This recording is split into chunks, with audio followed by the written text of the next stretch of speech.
Царайлаг ирээдүйтэй удирдаач боловч нэг л асуудал байна. Надад дургүй бололтой. Найруулагч Кимдээ үү?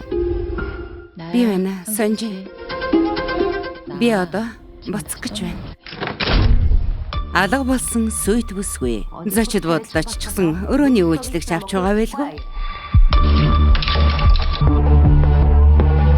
Энд яах гэж ирсэн юм бэ? Уучлалтгүй ухаар ирлээ. Би энд гацчихлаа. Хөөе. Би бүр согтчихч. Чи манай гэрт яаж орж ирсэн юм бэ?